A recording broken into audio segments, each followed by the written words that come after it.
Orang yang tahu Allah pasti asirun, dia tertawan oleh cintanya kepada Allah dan Rasul.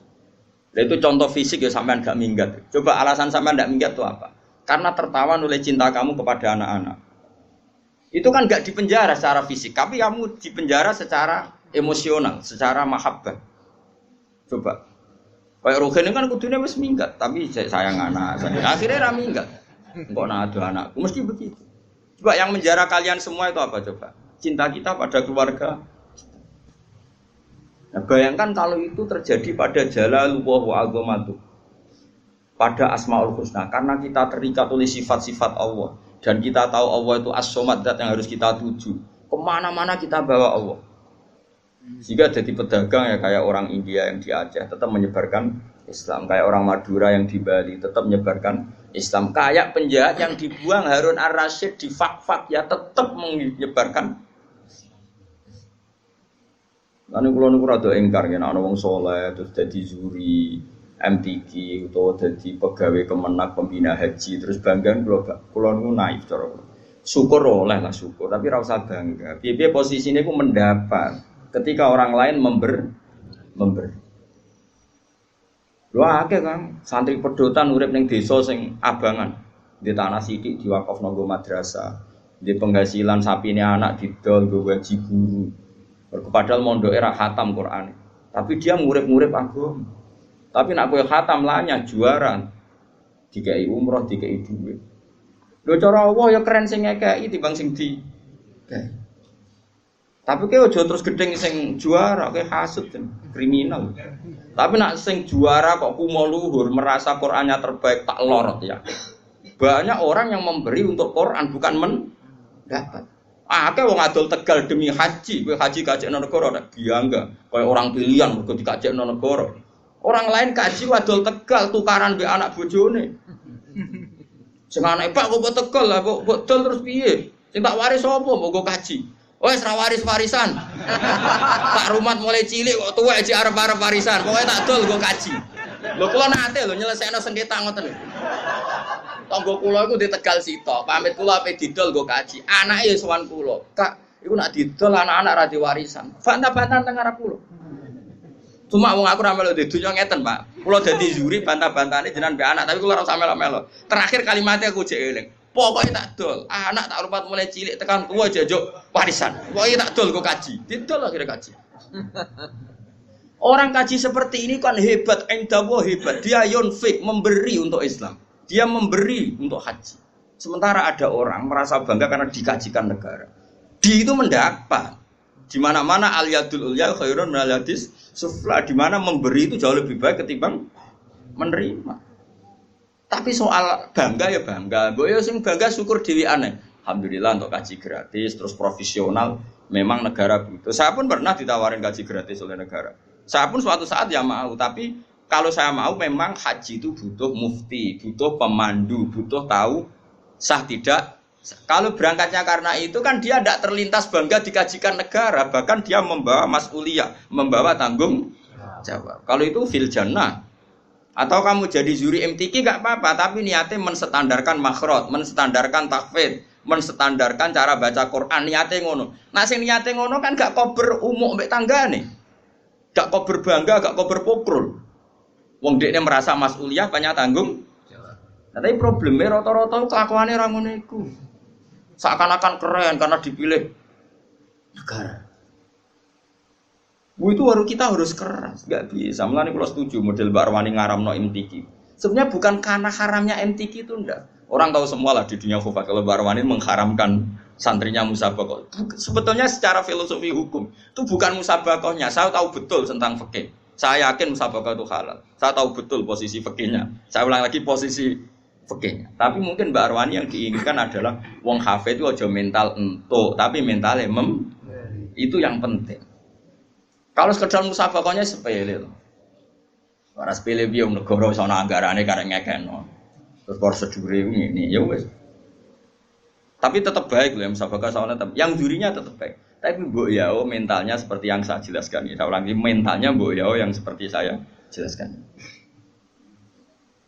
Saya pikir wong kaji ditunjuk negara. Kula nggih bolak-balik, kula niku kiai Kang sering ketemu kiai. Gus alhamdulillah Gus tahun ini kalau ditunjuk pemerintahan Rembang, pemerintahan mana untuk haji Gus gratis kalau ben. Ya sekali alhamdulillah wae ora usah cerita aku ini.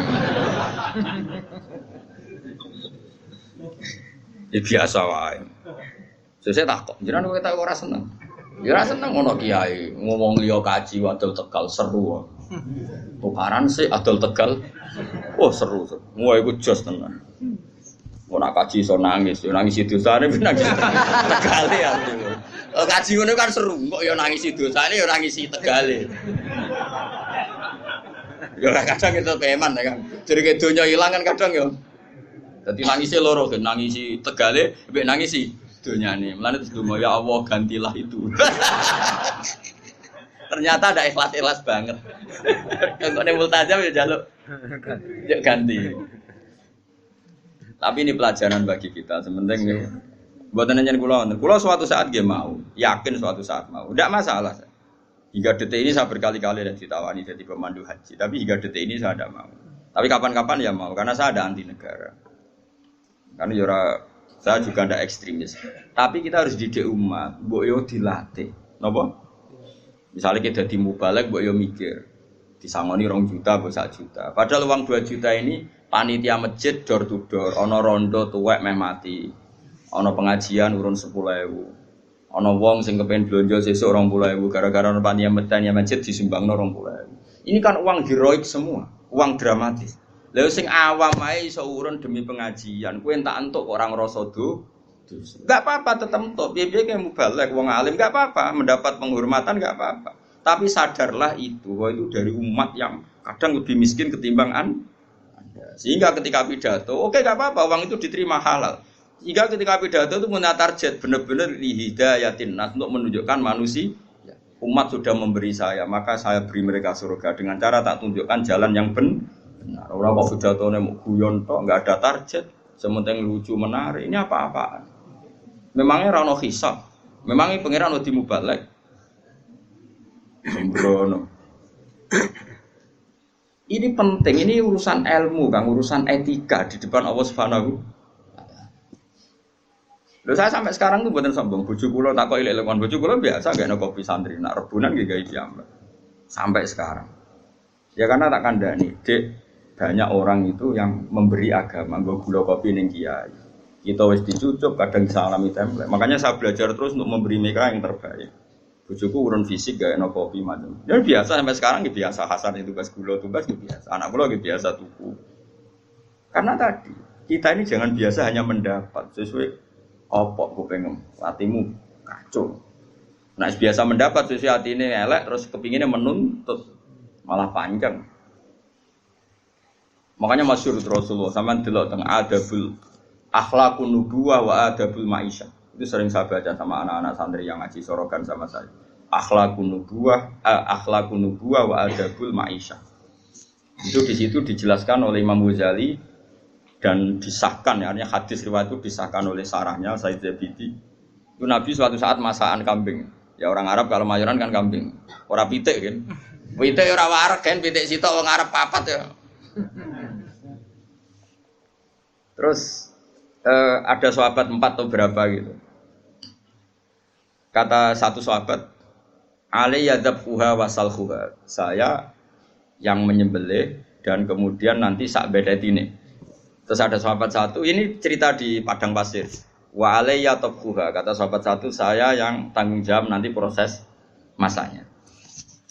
Nah, spontan Nabi saat ada sahabat bagi-bagi tugas tadi dan ikrar tanggung jawab, saya ulang lagi, ikrar tanggung jawab. Nabi spontan ngene, wa alayya jamul khatab, dan saya akan yang cari kayu bakarnya kata. Terus kata sahabat-sahabat tentu, ya Rasulullah nakfi kal amal. Engkau enggak kena tugas karena kita sudah mencukupi semua yang dibutuhkan dalam proses tadi apa? Menyembelih kambing tadi sampai masak ya. Terus kata Kanjeng Nabi ndak dan innallaha ta'ala yakrahu min 'abdihi ayyatamayyaza min ghairi. Ndak, saya tetap urun kerja. Allah itu tidak suka kalau ada satu kelompok kemudian ada satu yang paling kelihatan spesial. Maksudnya enggak urun sama sekali. Itu kan adab yang luar biasa. Makanya Kita guling-gilingan ini Rasulullah ora trimo kiai, ora trimo ketua MUI kan. Ketuane nak bisa alam donya. Makanya saya sering bilang, lho koyo kula mriki nggih ngebes tak niati ngitmai kowe. Mulane tak koyo pangeran, ha ambek rugen sing sopan. Nggih sopan kula to Gusti, kula sing sowan ning Yogya. Piye ambek tengok-tengok nampa mateng. Nggih sopan kula to Gusti. Lah terus, nah tapi ki sing ngomong kono sing meneng ae. Lah nak purun gentenan. Tadi misalnya kalau sana no pangeran, tapi kowe sing ngomong meneng ae. Lah nak purun gentenan. Nak ben blober kabeh. Blober kabeh langsung MUI fatwa menyesatkan. Apa sing dadi fa'il maf'ul be tangisan iki piye kok. Mestinya aku maf'ul dadi fa'il gitu piye. Tapi orang itu harus ada sisi sopannya. Makanya saya tuh sering sekali. Ini bukan urusan sombong, tahadus bin nikmat. Saya masih ingat betul. Ini cerita ya supaya sampean tahu. Ini mbah-mbahnya Mbah Lukman juga mbah-mbah saya. Itu dulu itu jeding itu kan ngerti tau kayak jeding di sini kan nggak ada sanyo. Biasanya orang dulu sumur kan ning jaba, paham ya? Sumur ning jaba, jedinge ning jero tapi ana bolongan nggo ngisi napa? Banyu. Itu dulu Kiai Hajen namanya Kiai Nawawi. Itu tiap jam 2 malam itu ngisi jedinge santri sak kajen. Padahal pondok kajen itu ada 20. Saking kepingine wong kok amen dihormati. Jadi nak rino kan kewenangan santri tentu tidak boleh. Tentu tidak. Terus ibunya Mbah Mun, mbahnya Mbah Mun termasuk mbahnya Mbah Lukman itu. Itu tiap malam itu bikin jajan kanggo santri. Tiap bodoh gini takjil. Ibu saya seperti itu sampai sekarang. Ibu saya itu mesti ikut goreng kalau ada takjil untuk santri sampai sekarang.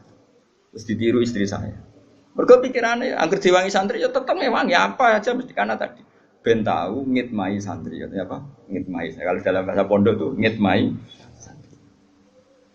Ada cerita yang lebih mengharukan daripada itu.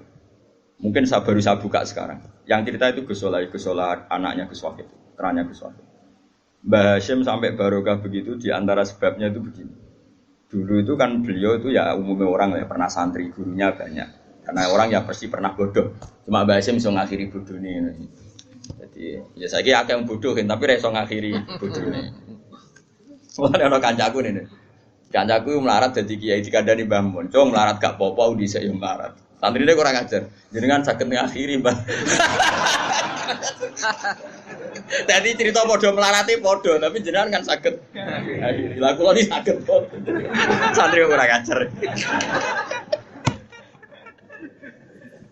Mulane kula saiki jarang cerita. Kula lah yen tau melarat, tapi kuwatir dikonokno santriku. Jenengan saged nyakhiri. Mergo akeh wong sing ra iso.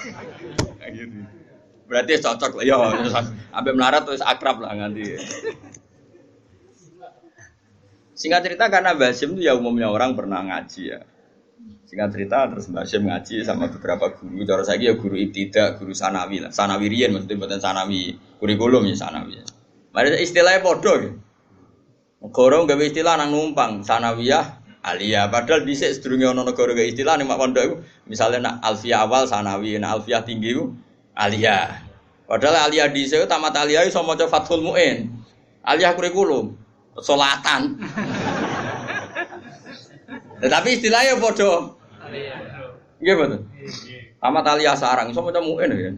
Aliyah Lirboyo sing aliyah dinia. Sing aliyah kurikulum ya mbah ya ora. Singkat cerita itu setelah Mbah Hasyim dari Mekah alim sing dulu gurunya karena Mbah Hasyim sudah jadi Syekhul Masyayikh. Yang dulu gurunya udah mondok menan ning Mbah Hasyim. Ngaji. Oh itu mungkin kalau zaman dulu, sekarang saja mungkin. Saya tidak sombong lah. Dulu sebagian guru-guru saya, zaman saya masih sipir, ibtidak. Sekarang yang ngaji saya, itu kan kalau di dunia kiai kan biasa. Ya saya tetap hormat karena itu guru saya. Mereka hormat saya karena saya putranya bapak. Ya kan mesti kan, jenis kula nanti cilik, mesti nanti diulang ustad-ustad apa? Pondok. Setelah saya alim, ustad-ustad itu ngaji saya. Ya kan ya normal saja. Ya saling menghormati. Kula nggih nyucup, mereka ya nyucup saya. Ya itu kan biasa kalau di adat pondok kan biasa saling menghormati. Itu Mbah Hasyim. Singkat cerita ini ketika mondok di Mbah Hasyim itu setelah sekian bulan itu gurunya do kaget. Ini yang cerita Gus Solah. Gurunya do kaget karena tiap pakaian numpuk. Dhisik wong dhisik kan saenake nang pakaian rusak ada kok sumur, pakaian rusak ada kok. Nah saiki kan wong engke duwe bak pakaian kotor ning kamar Masing-masing narian kan mboten. Angger ditakok sumur atau bahu ditakok napa? Itu Mbak Basim dicuci. Kalau jam 2 malam sama Mbak Basim dicuci yang pakainya guru-guru.